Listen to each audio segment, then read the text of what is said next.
Well, welcome to Columbus, Ohio, everyone. I'm TJ Werre, and we're starting the show at the Final Four because the Mississippi State women's basketball team is going back to the national championship game for the second year in a row. They got there because they beat Louisville tonight 73-63 in overtime. And for the second straight year, they got a big shot in a big moment. Well, tonight on the Sports Zone, the Rebels and Bulldogs showed their thanks for each other with punching and yelling. How do you handle the disappointment to this season with the guy you hired and just working through that and trusting the decision you made? Also, if you need a trophy, you can have this one.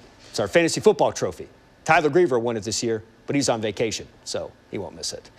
On to hoops. You don't have a lot of downtime, though, from football through baseball season, so what do you do in your summers? Stay home. Yeah. You know, with the last base. Today, they can check another box off their list against Kentucky.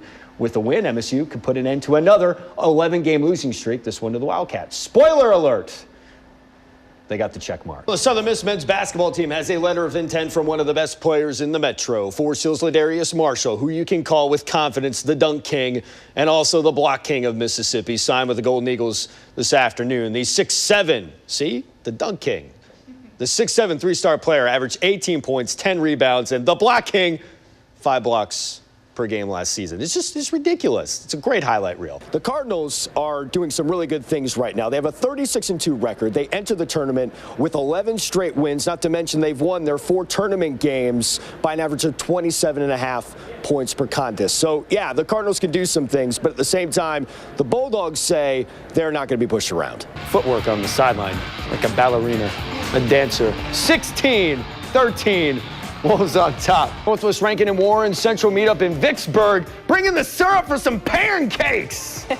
Stay with us. And from 2009 to 2016, only 2 of the 12 players who did not sign when they were originally drafted in the first round improved their standing in the draft. The second time around, those 2 were Tyler Beatty and Mark Apple. Now, the second time being drafted isn't terrible. The average is the 7th round, but that's skewed by a couple of outliers. For example, Karsten Whitson went 9th overall in the 2010 draft. In 2013, he was drafted again, but in the 37th round. 5th-ranked Ole Miss starting a series with 12th-ranked Texas A&M. Jackson Prep product Parker Caracci was throwing pills, fire, gas, cheese, the high stinky Limburger. 2 innings of relief, 5 strikeouts, all in the mid-90s. The final out on 96-mile-an-hour ball of fire. Rebs win 5-4. You finish your undergrad at UCF? Yep. So you can settle a debate for me then, can't you? You know where this is going. So UCF claims the national championship. Yes. Alabama is here. Yes. Who's the national champion? Alabama. Okay. Yeah, I'm in the SEC now. Yeah. Well, raise your hand if you prefer to live by the motto, I'd rather be golfing. Former Braves pitcher and baseball Hall of Famer John Smoltz appears to be one of those people. We come out, like I don't come out with the team. I'd be like the last one because I'd be in the bathroom. Well, Andrew, with that in mind, I was this close to finishing this hit in the bathroom, but I decided that would be taking it a little too far. Well, Nick Saban implored our Alabama brethren in the media to write bad stuff about his team.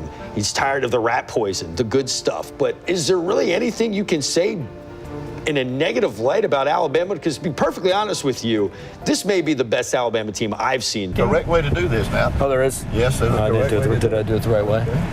I'm kind of hanging One out. thing is to avoid accidents. Yeah, well, that's... Okay, I avoided that one. Okay. Yeah, the air conditioning issue is a bit overwhelming. I'm sweating profusely. I don't know about you.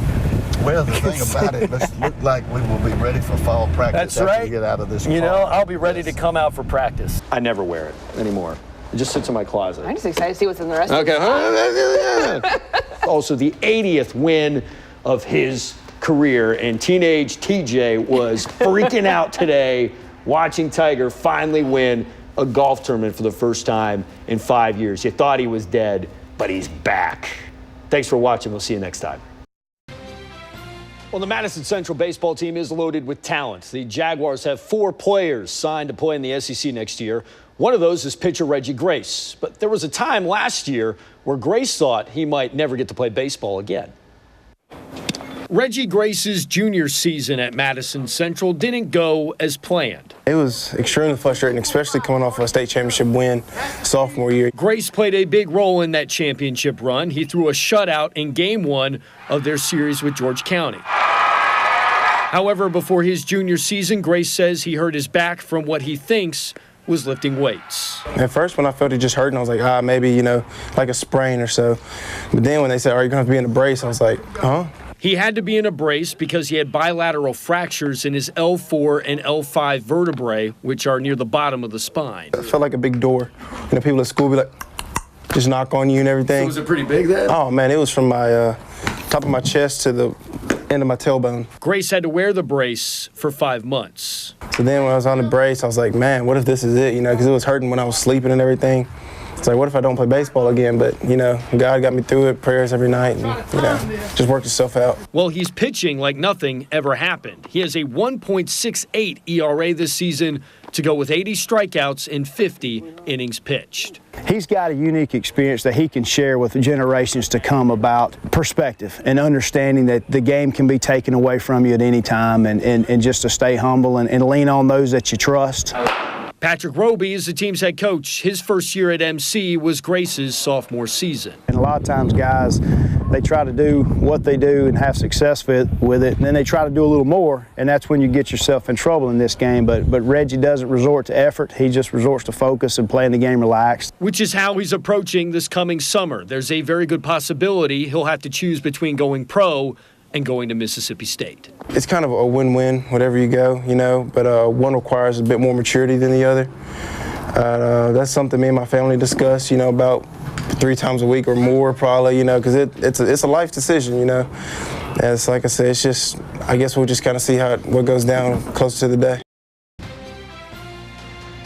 Well, the NCAA says on its website that it opposes all forms of legal and illegal sports wagering. Well, today, sports gambling officially started in Mississippi.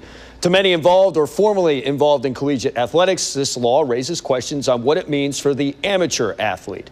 I spoke with former Ole Miss wide receiver Mike Espy and former Mississippi State running back Nick Griffin today. They say it's just another way to support the argument of paying players.